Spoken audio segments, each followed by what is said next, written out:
YouTube channel में आपका स्वागत एवं अभिनंदन है।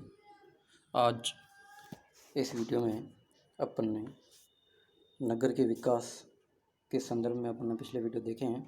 उसके बाद में नगर की क्या विशेषता हैं, नगर का कैसे क्या अस्तित्व हुआ है या उसका विकास हुआ है, उसके संदर्भ में है। तो आज जो है सबसे पहले अपन बात करें तो मानव ने सभ्य होने पर नगरों का निर्माण किया था। ये सभी को विदित है। वह नगरों में रहने के साथ साथ कृषि के उत्पादन को प्रोत्साहन देने लगा। जब कृषि उत्पादन बढ़ गया तो नगरों के विकास को काफ़ी बल मिला और धीरे धीरे वहाँ पर व्यापार व उद्योगों का विकास होता गया। नगर कृषि के अतिरिक्त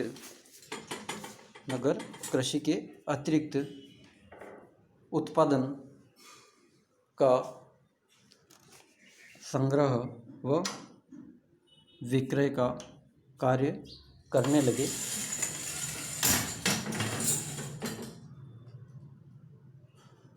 इस अतिरिक्त उत्पादन ने ही नगरों को सुदृढ़ आधार प्रदान किया। इस प्रकार अपन देखें तो ये जो नगर जो हैं कैसे धीरे धीरे अस्तित्व में आए हैं उसके बारे में सामान्य जो जानकारी आपको बताई गई है। तो सबसे पहले अपन बात करें नगरों की, तो नगर जो है वो ऐसे ही अस्तित्व में नहीं आए। सबसे पहले क्या है, मानव की जो बस्तियां हैं या मानव के जो भी कार्य हैं उन कार्यों के कारण क्या है, नगरों का विकास धीरे धीरे होता है। तो बस्तियां कैसे बसी, तो सबसे पहले बात करें तो प्रारंभ में ही काफ़ी समय तक मानव का अस्तित्व एक जातीय समुदाय के रूप में रहा। उसका काम भोजन जुटाना, वस्त्र तैयार करना व रहने के लिए सुविधाएं जुटाना था। यानी मानव जो है वो काफ़ी धीरे धीरे उसका विकास हुआ है। यानी उसकी जो मूलभूत जो आवश्यकताएं हैं उन मूलभूत आवश्यकताओं को पूरा करने के लिए वो कुछ आर्थिक यानी वो जो कार्य करने लगा, उन कार्यों से ही धीरे धीरे क्या है, बस्तियों का विकास होता है। उनका काम क्या था, मुख्य रूप से क्या है, भोजन जुटाना, वस्त्र तैयार करना व रहने के लिए सुविधाएं जुटाना था। इस प्रकार वह अपनी प्राथमिक आवश्यकताओं को पूरा करने में समय व्यतीत करता था। यानी सबसे पहले क्या, जो भी प्राथमिक जो आवश्यकताएं हैं यानी रोटी कपड़ा और मकान, इसको इनकी आवश्यकताओं को पूरा करने में समय व्यतीत करता था। वह भूमि पर कृषि करने लगा था जिसमें परिवार के लोगों के अलावा भी अनाज उगाता था। वह लिखने की कला का विकास भी करने लगा। धीरे धीरे क्या, जैसे जैसे मानव का बौद्धिक विकास होता गया वैसे वैसे क्या है, उसने नए नए जो कार्य वो अपने द्वारा करने लगा। तो जिसमें से भी क्या है, पहला यानी वो लिखने की कला। ठीक है, इस प्रकार ये सभी घटनाएं नगरीय जीवन की प्रादुर्भाव में सहायक हुई और नगर ईसा से 4000 वर्ष पहले से मानवीय सभ्यता व संस्कृति के प्रतीक बन गए। यहाँ पर नई सभ्यता का उदय हुआ, इसलिए यह कहा जाता है कि नगर उतने ही पुराने हैं जितनी सभ्यता। ये आपको जानकारी रखनी है। यानी अपन बात करें तो यानी नगर के बारे में, तो नगर कितने यानी लगभग क्या है, 4000 ईसा वर्ष पहले से ही अपन पिछले वीडियो में भी आपको बताया मैंने, यानी उत्तर वैदिक काल में और उससे पहले भी जो भी नगर का जो विकास हुआ है उसमें कैसे अपने कौन कौन से नगर थे, कैसे विकसित हुआ। तो यानी उसमें जो सभ्यताओं का जो विकास है, उन सभ्यताओं के विकास में भी अपने को बहुत सारे नगरों के बारे में जानकारी मिलती है। तो यानी लगभग कितने, 4000 जो वर्ष पहले भी यहाँ नगरीय संस्कृति के प्रतीक ये बन गए थे। ठीक है, तो यानी ये जो है अपने को नगर सामान्य अर्थों में बात करें तो नगर उतने ही पुराने हैं जितनी की सभ्यता। ये जानकारी आपको रखनी है। ठीक है, तो ये जो है, अब अपन बात करें नगरीय बस्ती की विशेषता, क्योंकि अपने को इस पेपर के अंतर्गत अपने को नगर से संबंधित सभी बातों का अध्ययन करना है तो सबसे पहली बात क्या है, नगरीय जो बस्ती होती हैं जो उसकी विशेषताएं क्या क्या होती हैं। तो विशेषताएं अपने को पता होगी तो अपन किसी भी बस्ती के बारे में अपन बता सकते हैं कि ये ग्रामीण बस्ती है कि नगरीय बस्ती है। तो फिर क्योंकि अपने को क्या है, इसमें केवल ये जो पेपर है अपना थर्ड पेपर, इसमें क्या है अपने को नगरीय भूगोल जो है वो नगरीय बस्ती का संपूर्ण अध्ययन इसमें करना है अपने को, ठीक है। तो नगरीय बस्ती की क्या क्या विशेषताएं होती हैं तो ये अपन आज इसमें जो देख रहे हैं। तो सबसे पहले अपने को जो देखें, यानी नगर क्या है, नगर का नाम लेते ही सभी के दिमाग में एक पिक्चर बन जाती है, यानी जो सिनेरियो आपको अपने आप को दिखाई देता है उसमें क्या है, बड़ी बड़ी बिल्डिंग्स होती हैं, पक्के आवास होंगे और सामान्यतः क्या है, द्वितीयक एवं तृतीयक प्रकार के जो व्यवसाय इसमें संलग्न रहेंगे। और यहाँ पे क्या होता है, प्रशासनिक इकाई होती हैं और जनसंख्या जो होती है वो काफ़ी ज़्यादा होती हैं और यहाँ पे क्या है, घनत्व भी ज़्यादा होता है। और लोग जो होते हैं वो क्या है, सामान्यतः क्या है, ज़्यादा शिक्षित यानी पढ़े लिखे ज़्यादा मिलेंगे ये गाँव की तुलना में यहाँ पे नगरों में, ठीक है। तो ये जो है अपने को मोटे तौर पे ये अपने को सबसे पहले सीनरियो अपने सामने दिखाई देता है।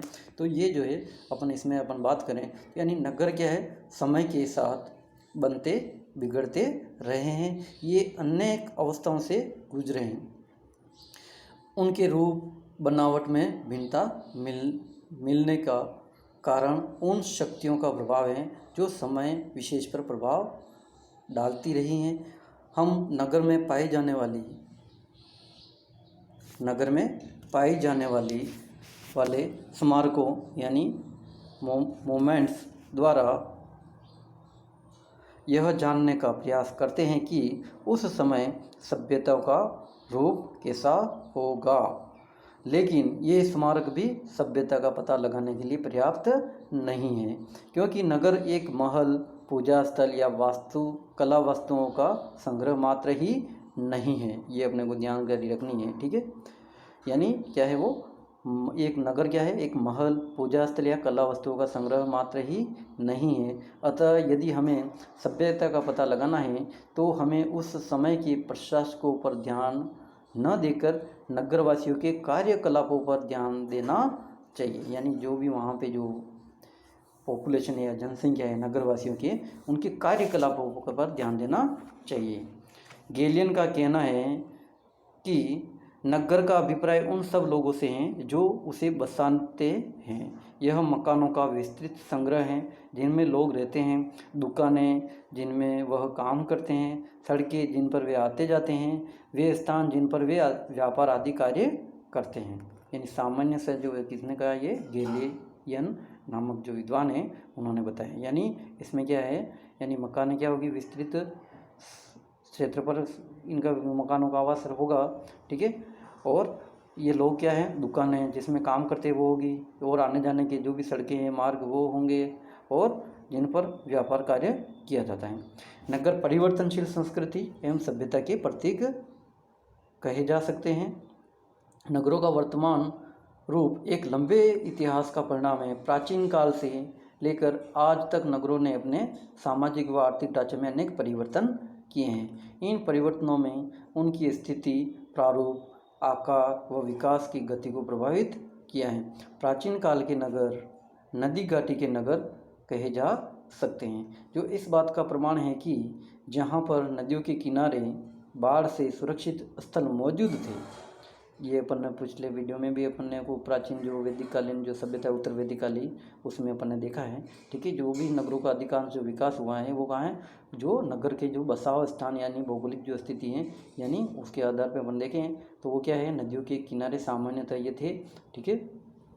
तो यानी नदियों के किनारे बाढ़ से सुरक्षित स्थल मौजूद थे, वहाँ पर नगरों का जन्म हुआ। इन स्थलों पर अनेक सुविधाएं उपलब्ध थी, जैसे यानी मानव कहाँ निवास करेगा, जहाँ पे उनको आवश्यक मूलभूत सुविधाएं उपलब्ध होगी। तो जिसमें क्या है, पहला क्या है, पीने के लिए पानी की सुविधा, यातायात सुविधा तथा नदी द्वारा समीपवर्ती क्षेत्र को उपजाऊ मिट्टी व खेती के लिए पानी प्रदान करना। इस प्रकार नदी घाटियों में भोजन, पानी व यातायात की सुविधाएं उपलब्ध होने के कारण नगरों का विकास को बल मिला। नगर खाद्यान्न संग्रह व वितरण तथा नदी परिवहन के केंद्र बन गए। इन आर्थिक आधारभूत इनका क्या है, आर्थिक आधार मजबूत था, क्योंकि कृषक समुदाय अतिरिक्त उत्पादन करने लगा था। क्योंकि क्या है, मानव क्या धीरे धीरे क्या है कृषि कार्य करने लगा, ठीक है, तो वो अतिरिक्त उत्पादन करने लगा। अतिरिक्त उत्पादन करेगा तो उससे क्या है, वो अपने इस अतिरिक्त उत्पादन को अन्य क्षेत्रों में जहाँ पे इसकी मांग होगी वहाँ पे इनको पहुँचाएगा, और उसके बदले में उसको क्या है, कुछ आर्थिक लाभ उनको मिलेगा, यानी मुद्रा या अन्य वस्तुओं को भी खरीद सकता है वो, ठीक है। नगर निवासियों का प्रमुख व्यवसाय उद्योग धंधे एवं व्यापार था। कताई, बुनने, बर्तन बनाने, खिलौने बनाने, नावे बनाने, कृषि संबंधी औजार बनाने के उद्योगों का जमाव नगरों तक सीमित था। प्राचीन काल में अनेक ऐसे सुव्यवस्थित नगरों का निर्माण हुआ जो उस समय की विकसित संस्कृति का परिचय देते हैं। नगरों को योजना के अनुसार बसाया जाता था। उसको बसाने में प्राकृतिक सुविधाओं का पूरा लाभ उठाया जाता था, क्योंकि प्राकृतिक जो मनुष्य क्या है, वैसे भी अभी भी भले बहुत कुछ विकास कर लिया है, लेकिन बहुत हद तक क्या है, वो मानव क्या है, प्रकृति के ऊपर वर्तमान में भी वो निर्भर है, ठीक है। तो उनको बसाने में प्राकृतिक सुविधा का पूरा लाभ उठाया जाता था। मोहनजोदड़ो, हड़प्पा, बेबीलोन, लोथल, कालीबंगा, धोलावीरा, बनवाली, कुनाल नगरों के खंडरों द्वारा इन सब बातों की पुष्टि होती है, ठीक है। तो अनेक जो विद्वान हैं उन्होंने कैसे कैसे क्या जो बताए हैं, जिसमें सबसे पहले बात करें तो 1997 में नरेंद्र पंजवानी ने अपने एक लेख में प्राचीन नगरों की विशेषताओं पर प्रकाश डाला, ठीक है। तो प्राचीन नगरों की विशेषताओं के ऊपर प्रकाश डाला, तो उनके अनुसार पुरातत्ववेत्ताओं की एक टीम ने डॉक्टर R.S. बिष्ट के नेतृत्व में धोलावीरा नगर की उपस्थिति का बोध कराया। कौन? R.S. बिष्ट ने। यह नगर हड़प्पा मोहनजोदड़ो की भांति हड़प्पा संस्कृति का तीसरा बड़ा नगर था। इस नगर का बसाव स्थान का कच्छ प्रदेश में भुज नगर के उत्तर पश्चिम में 260 किलोमीटर की दूरी पर स्थित था। यह सुनियोजित नगर था। इसका बसाव स्थान दो नदियों, उत्तर में मनसार व दक्षिण में मरहार नदी के बीच में फैला था, ठीक है। इसके चारों ओर क्या 4 दीवारें थी। इस दीवार के सहारे जलाशय की श्रृंखला थी। इसकी जनसंख्या लगभग 20,000 थी, जो मोहनजोदड़ो की जनसंख्या से आधी थी, ठीक है। यानी मोहनजोदड़ो की जनसंख्या लगभग कितनी हो गई? 40,000 के आसपास। मकान बनाने में पत्थरों के साथ साथ धूप से सीखी ईंटों का प्रयोग, यानी उस समय जो ईंटें जो बनाई जाती थी वो किससे, यानी धूप से सीखी हुई यानी सूखी हुई ईंटें होती थी। औरतें समुद्री सीपों से बनी चूड़ियाँ पहनती थी। आदमी व औरतें सभी जेवरात पहनते थे। गले में मोती की दानों की मालाएँ पहनते थे। इस प्रकार यहाँ पे ये विकास हुआ। तो अब जो सामान्यतः बात करें तो जहाँ प्राचीन काल के नगरों पर प्रभाव डालने वाले कारकों विशेषताओं को इस प्रकार से समझा जा सकता है, यानी उनकी क्या क्या विशेषताएं थी। जैसे सबसे पहले क्या है, नगरों का नदियों के किनारे सुरक्षित बसाव स्थलों पर विकसित होना, यानी प्राचीन काल में जो भी नगर थे उनका क्या है विकास कहाँ पे हुआ है, यानी नगरों का नदियों के किनारे सुरक्षित बसाव स्थलों पर विकसित होना, ठीक है।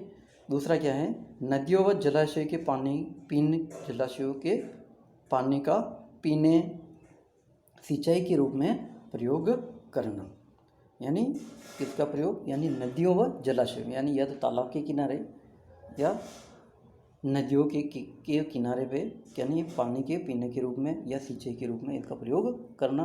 तीसरा है, नगरों के चारों ओर कृषि भूमि का विकसित होना, यानी जो भी नगर होगा वो क्या है सामान्यतः क्या उपजाऊ क्षेत्र के आसपास बसा हुआ होगा, ताकि वो क्या है सामान्यतः अपने कृषि कार्य को किया जा सके। जहाँ से अतिरिक्त कृषि उत्पादन का नगरों में लाया जाना तथा नगरों का इन उत्पादनों के वितरण एवं व्यापार केंद्र के रूप में विकसित होना, यानी ये जो कृषि कार्य होगा फिर क्या वो व्यापार यानी आदान प्रदान होगा वस्तुओं सेवाओं का, तो उससे क्या है नगरों को प्रोत्साहन मिलेगा और नगरों का विकास धीरे धीरे व्यापार केंद्र के रूप में विकसित होंगे। चौथा है, नगरों का सुनियोजित विन्यास, यानी लेआउट होना। अधिकांश नगरों में सड़कों का सीधा होना व एक दूसरे को समकोण पर काटना है। पांचवा है, नगर के चारों ओर 4 दीवारें होना। ये सामान्यतः बहुत सारे अधिकांश प्राचीन नगरों में अपने को दिखाई देता है। वर्तमान में सामान्यतः ऐसा कम ही देखने को मिलता है, लेकिन प्राचीन काल के जो नगरों में सामान्यतः ऐसा सुरक्षा की दृष्टि से आपने को देखने को मिलता है अधिकांश प्राचीन सभ्यताओं में। छठा है मकान बनाने में पत्थरों व धूप से सीखी ईंटों, सन राइडेड ब्रिक्स व मिट्टी का प्रयोग होना। यानी प्राचीन जो काल के जो नगर हैं उसमें क्या है, ईंटें जो होती थी वो धूप से सीखी हुई ईंटें होती थी।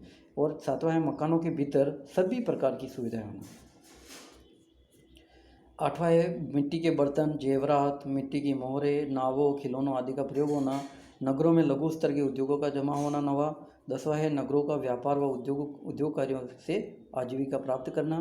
और 11वां है नदियों का प्रमुख परिवहन मार्ग के रूप में प्रयोग किया जाना। 12वां है तांबे व लोहे से बने औजारों का प्रयोग किया जाना। 13 है सीपों व मोतियों का प्रयोग जवाहरात बनाने में किया जाना। तो ये जो है सामान्यतः के प्राचीन काल के नगरों का प्रभाव जो है और वाले कारकों व विशेषताओं को इस प्रकार से समझा जा सकता है।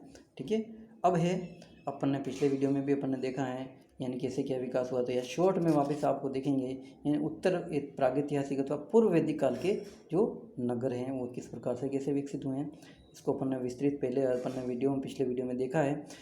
ठीक है, तो इस काल में नगरों का और विकसित रूप देखने को मैं आया। नगरों की स्थापना पर भौगोलिक बातों के साथ साथ सामरिक एवं धार्मिक बातों का भी प्रभाव पड़ा था। अनेक नगर धार्मिक गतिविधियों के केंद्र बन गए थे। यानी अधिकांश क्या है, प्रागैतिहासिक उत्तर प्रागैतिहासिक काल में या पूर्व वैदिक काल में क्या है, धार्मिक गतिविधियों के केंद्र बन गए थे नगर। कई नगर सुरक्षा के कारणों से ऐसे स्थलों पर बसे थे जहाँ से वह अपने समीपवर्ती क्षेत्र व नगरों के लोगों की बाहरी आक्रमण से सुरक्षा कर सके या उनको सुरक्षा प्रदान कर सके। इससे नगरों में दुर्गों का विकास हुआ तथा उनकी चार दीवारी भी बनाई गई। नगरों में व्यापारिक गतिविधियों का काफ़ी विकास हुआ। उनमें क्या है, यानी नगर क्या है, व्यापारिक गतिविधियों के केंद्र होते हैं, तो वहाँ पे यानी व्यापारिक गतिविधियों का काफ़ी विकास हुआ। उनमें व्यापारिक संस्थानों ने अपने लिए अलग अलग स्थान बना लिए। नगर प्राचीन गतिविधियों के केंद्र, नगर क्या है, राजनीतिक गतिविधियों के केंद्र बन गए। धीरे धीरे इन गतिविधियों ने नए नए नगरों को जन्म दिया। नगरों में व्यापारिक गतिविधियों का भी काफ़ी विकास हुआ। उनमें व्यापारिक संस्थानों ने अपने लिए अलग स्थान बना लिया। ठीक है, नगर राजनीतिक गतिविधियों का केंद्र भी बन गए। धीरे धीरे इन गतिविधियों ने नए नए नगरों को जन्म दिया और नगरों में स्थित बाजार व्यापार के साथ साथ राजनीतिक गतिविधियों के केंद्र बन गए। ठीक है, क्या है ये, व्यापारिक गतिविधियों के केंद्र भी है। धीरे धीरे राजनीति के साथ साथ व्यापारिक गतिविधियों के केंद्र भी बन गए थे ये। धीरे धीरे इन गतिविधियों ने नए नए नगरों को जन्म दिया। नगर में व्यापारिक गतिविधियों का काफ़ी विकास हुआ। उनमें व्यापारिक संस्थानों ने अपने लिए अलग स्थान बना लिया। नगर राजनीतिक गतिविधियों का केंद्र बन गए। फिर क्या है, ये राजनीतिक गतिविधियों के भी केंद्र बन गए। जैसे राजधानी वगैरह जो मुख्यालय होगा तो वहाँ पे क्या है, अधिकतर राजनेताओं का वहाँ पे जमघट होगा। ठीक है, तो वो गतिविधियों के केंद्र बन जाएंगे। तो धीरे धीरे इन गतिविधियों ने नए नए नगरों को जन्म दिया। नगरों में स्थित बाजार व्यापार के साथ साथ राजनीतिक गतिविधियों के केंद्र बन गए। नगरों की बनावट में अनेक परिवर्तन देखने में आए हैं। यहाँ पर मकानों के आगे खुला स्थान रखा जाता था। सार्वजनिक इमारतें तथा लोगों और वाहनों के आने जाने के लिए सड़कों का निर्माण किया गया। मकानों में एकांतता पर ध्यान दिया जाने लगा। मकानों के बाहरी हिस्से में दुकानें व मेहमानों को बैठने का स्थान होता था। थिएटर व व्यायामशालाओं की सुविधा नगरों में विकसित हो गई। वर्तमान में अपने को दिखाई देता है थिएटर वगैरह, मल्टीप्लेक्स वगैरह। ठीक है, और व्यायामशालाएँ की सुविधा।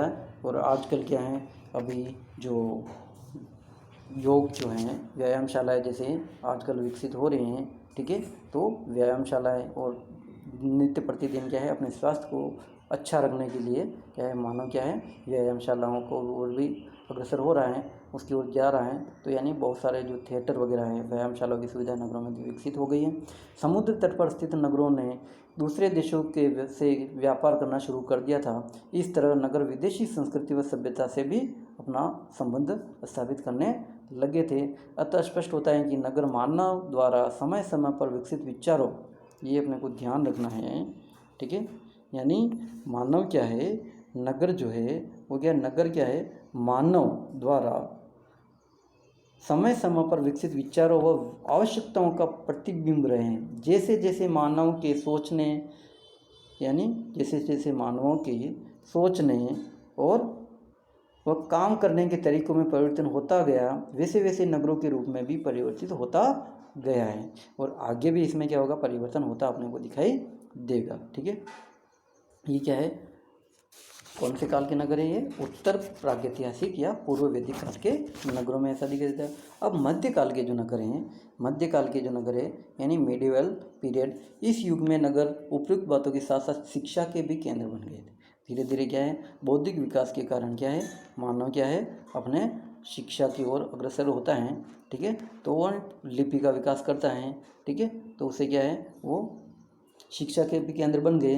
सड़कों का निर्माण, व्यापारिक संघों की स्थापना, दस्तकारी वस्तुओं का निर्माण, प्रशासकीय कार्यों का विकास आदि बातों ने नगरों के ढांचे में भारी परिवर्तन किए हैं। अनेक नए नगरों का जन्म हुआ और वे किसी एक कार्य में अपना महत्व स्वीकार करने लगे। उनके आकार में धीरे धीरे वृद्धि होने लगी। अनेक नए नगरों का जन्म हुआ और वे किसी एक कार्य में अपना महत्व स्वीकारने लगे। यानी स्पेशलाइजेशन की बात करें अपन तो यानी नगर विशेष में क्या है, कौन सा कार्य वहाँ पे ज़्यादा हो रहा है और अच्छा हो रहा है। ठीक है, तो उनके आकार में धीरे धीरे वृद्धि होने लगी। कई नगर योजना के अनुसार बसाए गए। इन नगरों का निर्माण विज्ञान और शिल्प कला का उत्तम नमूना है। भारत में जैसे एग्जाम्पल के तौर पे देखें, ठीक है, तो विज्ञान और शिल्प कला का जो अपने को ध्यान रखना है, ये जीके में भी आ सकता है और कंपटीशन एग्जाम में भी, ज्योग्राफी में भी इसके बारे में पूछते रहते हैं। तो यानी नगर नियोजन यानी तकनीकों के आधार पर जो प्राचीन जो नगर हैं, इसमें क्या है, जैसे जयपुर, उदयपुर, आगरा नगरों को इसी श्रेणी में रखा जा सकता है। इस प्रकार यह कहा जा सकता है कि मध्यकाल में नगर मानव संस्कृति व सभ्यता व आर्थिक व राजनीतिक गतिविधियों के केंद्र बन गए थे। ठीक है, यानी मानव संस्कृति, सभ्यता व आर्थिक व राजनीतिक गतिविधियों के केंद्र बन गए थे। अब आधुनिक या वर्तमान काल के जो नगर हैं, मॉडर्न पीरियड के जो नगर हैं, जिसको अपन बात करें मॉडर्न पीरियड यानी वर्तमान काल के जो नगरों का जो विकास हुआ है, सामान्यतः क्या है, औद्योगिक सभ्यता के विकास के कारण। यानी इसमें क्या है, वर्तमान में बहुत सारे जो उद्योग धंधे एक जगह पे हैं, हो रहे हैं, तो मानव का क्या धीरे धीरे क्या है, वो व्यवसाय जो है वो अपने को गांव में रोजगार सामान्यतः कम मिलता है और नगर क्या है, छोटे से क्षेत्र पर कंपनी यानी वहाँ पे कोई उद्योग लग जाएगा तो वो हजारों की संख्या में लोगों को रोजगार प्रदान करता है।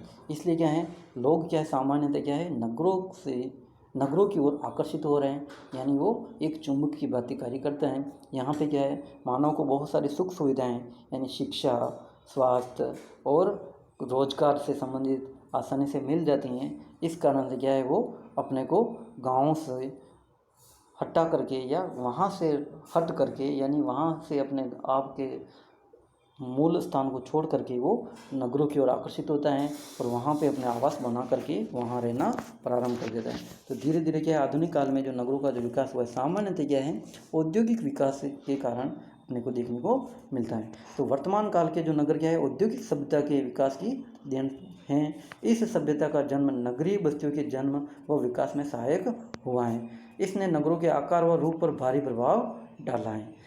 अनेक नगर बड़े बड़े उद्योगों की गतिविधियों के केंद्र बन गए हैं। उद्योगों ने अपना इतना अधिक प्रभुत्व स्थापित कर लिया है कि यदि उद्योग का पतन हो जाता है तो उस नगर का अस्तित्व भी संदिग्ध हो जाता है। उद्योगों ने नगरों में रहने वाले लोगों की आर्थिक व सामाजिक दशा पर अधिक गहरा प्रभाव डाला है। तो अपने को ध्यान रखना है, वर्तमान काल में जो क्या है, उद्योगों का जो विकास होने के कारण ही नगरों का सामान्यतः विकास अपने को दिखाई देता है। ठीक है, पढ़ा है, संसार के बड़े बड़े औद्योगिक नगर उसकी आर्थिक सभ्यता का प्रतीक बन गए हैं। उनकी सामाजिक दशा भी काफ़ी विकसित मिलती है। यातायात व संचार यानी यातायात व संचार के नवीन विकसित साधनों का नगर पर काफ़ी प्रभाव पड़ा है। वर्तमान में अपन देखें तो यातायात और संचार के जो साधन हैं उसका भी नगरों के विकास पर काफ़ी प्रभाव पड़ा है। ठीक है, ये भी ध्यान रखना है अपने को। ठीक है, इन साधनों ने नगर के आर्थिक व भौतिक ढांचे में का व्यापक परिवर्तन किए हैं। यह नगर इन साधनों के केंद्र बन गए हैं। वर्तमान समय में विकसित वैज्ञानिक यंत्रों का सबसे अधिक प्रयोग नगरों में होता हुआ मिलता है। लोगों से अधिक ऊंचा नगरवासी सबसे अधिक सुविधाजनक एवं संपन्न जीवन व्यतीत करते हैं। यानी सामान्य धारणा रहती है, यानी नगरवासी क्या होते हैं, सुविधाजनक एवं संपन्न जीवन व्यतीत करते हैं। नगर में रहने वाले लोगों का जीवन स्तर ग्रामीण लोगों से ऊंचा होता है। ये अपने को जानकारी रखनी है सामान्यतः। यानी क्या है, उनकी सामाजिक दशा काफ़ी विकसित होती है यहाँ पे। ठीक है, और वो क्या है, यातायात व संचार के नवीन साधनों के प्रभाव से क्या है, इनके में आर्थिक एवं भौतिक ढांचे में व्यापक परिवर्तन देखने को यहाँ पे मिलते हैं। और यह नगर क्या है, यह नगर इन साधनों के केंद्र बन जाते हैं। वर्तमान समय में विकसित वैज्ञानिक यंत्रों का सबसे अधिक प्रयोग क्या है, नगरों में होता हुआ मिलता है। नगरवासी सबसे अधिक सुविधाजनक एवं संपन्न जीवन व्यतीत करते हैं। नगरवासी क्या है, सामान्यतः क्या है, सुविधाजनक एवं संपन्न जीवन व्यतीत करते हैं। नगर में रहने वाले लोगों का जीवन स्तर ग्रामीण लोगों से अधिक ऊंचा होता है, यानी हाई लेवल का लिविंग स्टैंडर्ड होता है। ठीक है, इस कारण संसार के विकसित देशों में अधिकांश जनसंख्या नगरों में निवास करती हैं। जैसे ब्रिटेन की 87% जनसंख्या नगरों में निवास करती है। कितनी, 87% पॉपुलेशन ब्रिटेन की जो अर्बन सेंटर यानी में रहती हैं। जबकि भारत जैसे विकासशील देशों की जनसंख्या 2011 में लगभग 31.16%। ये अपने को जानकारी रखनी है। ठीक है, भारत में कितनी है, यानी ये जो है 2011 के अनुसार कितनी है, 31.16% जनसंख्या नगरों में निवास करती हैं। ठीक है, जबकि अपन इस अतः स्पष्ट है कि अधिक नगरीय जनसंख्या संपन्न व विकसित सभ्यता का परिचायक है।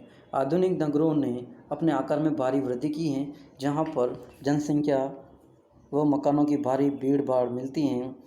इसी कारण अनेक नगरों में नगरीय सुविधाओं का अभाव हो गया है, जिसका नगरवासियों के जीवन स्तर पर प्रतिकूल प्रभाव पड़ा है। नगरीय पर्यावरण अत्यंत प्रदूषित हो गया है, यानी यहाँ पे क्या, यातायात के साधन ज़्यादा होंगे, लोगों के पास पैसे भी थोड़े से आर्थिक रूप से वो सक्षम होंगे। इस कारण से क्या है, एक स्थान से दूसरे स्थान पर क्या है ये, यानी यातायात के साधनों का प्रयोग करेंगे।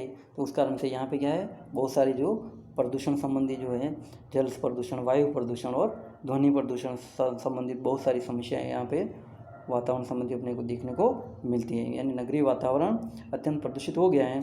सड़कों पर वाहनों द्वारा भारी जमाव, बढ़ता हुआ शोर, नई नई बीमारियों और महामारियों का फैलना, प्रदूषित जल एवं वायु आदि परेशानियों ने नगरीय जीवन को दूभर बना दिया है। लगभग सभी बड़े औद्योगिक व व्यापारिक नगर, ये अपने को ध्यान रखना है। ठीक है, लगभग अभी वर्तमान समय में अपन बात कर रहे हैं। ठीक है, तो नई यानी ये जो बीमारियों व महामारियों का फैलना यहाँ पे नगरों में सामान्य बात हो रही है। ठीक है, प्रदूषित जल और वायु के आदि के कारण ठीक है, नगरों में अनेक अपराध बढ़ गए हैं और लगभग सभी बड़े नगर, औद्योगिक व व्यापारी नगर गंदी बस्तियाँ, यानी जिसको अपन क्या कह सकते हैं, स्लम्स, ठीक है, गंदी बस्तियों से ग्रसित हैं। नगरों में अनेक प्रकार के अपराध बढ़ गए हैं। नगरों के भीतर आर्थिक व सामाजिक असमानताओं ने उनके ढांचे को चरमरा दिया है। यानी यहाँ पे क्या है, आर्थिक असमानताएं नगरों में सामान्यतः ज़्यादा देखने को मिलती हैं। वर्तमान में नगर सुविधाओं के स्थान पर असुविधाओं के प्रतीक बन रहे हैं। ये भी अपने को जानकारी रखनी है। यानी आजकल क्या है, बहुत सारे जो लोग ऐसे भी मिल जाएंगे जो शहर को छोड़ करके इन गाँव में बसना चाह रहे हैं, क्योंकि यहाँ का जो वातावरण और शुद्ध खान पान यहाँ के नगरों में सामान्यतः कम ही मिल पाता है। ठीक है, इस प्रकार उपयुक्त विवरण से इस तथ्य की पुष्टि होती है कि नगरों पर समय विशेष में घटित होने वाली आर्थिक सामाजिक घटनाओं का प्रभाव पड़ा है। मानव समुदाय ने अपने आर्थिक व सामाजिक स्तर को ऊंचा उठाने के लिए जितने भी प्रयत्न किए हैं, उन प्रयत्नों का नगरों पर भारी प्रभाव पड़ा है। यानी सामाजिक और आर्थिक स्तर को, यानी स्टैंडर्ड लेवल, यानी इकोनॉमिक एंड सोशल। नगर उनके विचारों की अभिव्यक्ति हैं। जैसे जैसे उनके विचारधारा में परिवर्तन होता गया, वैसे वैसे नगरों के ढांचे में भी परिवर्तन होते गए हैं और नगर मानव सभ्यता एवं संस्कृति के प्रतीक बने रहे हैं। इस प्रकार यह कहा जा सकता है कि नगर परिवर्तनशील संस्कृति एवं अर्थव्यवस्था के प्रतीक के रूप में जाने जाते हैं। ठीक है, तो अपने को सामान्यतः प्राचीन मध्यकाल में जो नगर की विशेषताएं, इसके बारे में अपन ने देखा है। धन्यवाद।